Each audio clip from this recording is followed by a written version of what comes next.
குடியாத்தம் ஒன்றிய தேமுதிக சார்பில் கேப்டன் பிறந்த நாளை முன்னிட்டு ஏழை எளியோருக்கு நலத்திட்ட உதவிகள் வழங்குதல்.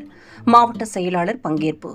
வேலூர் மாவட்டம் குடியாத்தம் ஒன்றிய தேமுதிக சார்பில் மறைந்த கேப்டன் அவரின் பிறந்த நாளை முன்னிட்டு குடியாத்தம் ஆர்எஸ் சாலையில் செதுக்கரை பகுதியில் ஒன்றிய செயலாளர் மணிகண்டன் தலைமையில் நடைபெற்றது.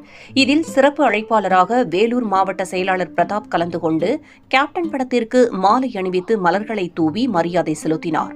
பின்னர் தேமுதிக கட்சிக் கொடியினை ஏற்றி வைத்து பொதுமக்களுக்கு பிரியாணி மற்றும் இனிப்புகளை வழங்கினார். மேலும் பள்ளி மாணவ மாணவிகளுக்கு கல்வி உபகரணங்கள் உள்ளிட்டவை வழங்கினார். அதேபோல் புனித அன்னாள் முதியோர் இல்லத்தில் உள்ள முதியோர்களுக்கு தேவையான பிஸ்கட், பிரெட், தேங்காய் எண்ணெய் பாட்டில்கள் உள்ளிட்டவை வழங்கப்பட்டது. இதில் மாவட்ட பொருளாளர் பொறியாளர் பொன் தனசீலன், மாநில பொதுக்குழு உறுப்பினர் நாகையா, மாவட்ட துணை செயலாளர் ரமணி, நகர ஒன்றிய செயலாளர்கள் செல்வகுமார், ஹரிபாபு, உமாகாந்த், அக்பர் பாஷா, ராஜன், வாசு, தேவன், குணசேகரன், பாரதி உள்ளிட்ட பலர் கலந்து கொண்டனர்.